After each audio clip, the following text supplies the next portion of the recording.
TK na KG Skillful uzichazi Mr. Skillful riubindi ndakada kubuda nepa window ndakaona zishado kutarisa nditindo akabata futi zisando nakashika ndakagara pamubhedha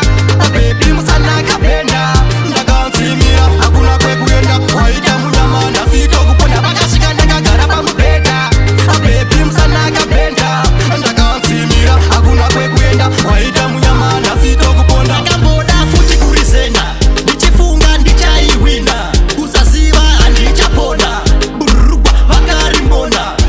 apa tsvimbo vanga vakabata ndakada kutaura mama ndokupiwa musamudaro bebi achichema msodzi ichitsika vakasvika ndakagara pamubhedha bebi musanakapenda ndakanzimira hakuna kwekuenda waita munyama ndafito kuponda vakasvika ndakagara pamubhedha bebi musanakapenda ndakanzimira hakuna kwekuenda waita munyama ndafito kuponda ndakada kubuda nepahwindo ndakaona zishado kutarisa nditindo akabata futi zisando achitoti unofira pano nasi unofira pano vakandipa tsvimbo asi ndietasa Veracious Music big up to ndakagara pamubhedha bebi musanakapenda ndakanzimira hakuna kwekuenda waita munyama ndafito kuponda vakasvika ndakagara pamubhedha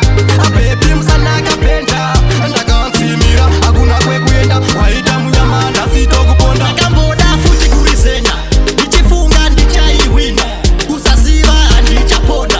burugwa vakarimbona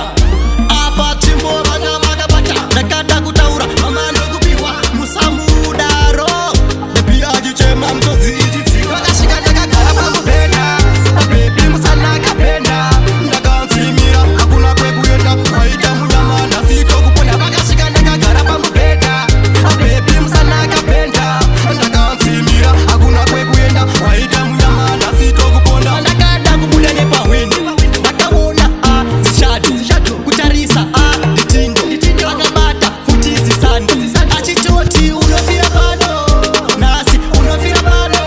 vakandipa tsvimbo asi ndietasa Veracious Music big up to both vakasvika ndakagara pamubhedha bebi musanakapenda ndakanzimira hakuna kwekuenda waita munyama ndafito kuponda vakasvika ndakagara pamubhedha bebi musanakapenda ndakanzimira hakuna kwekuenda waita munyama ndafito kuponda straight out G-Zone Conflicts Entertainment.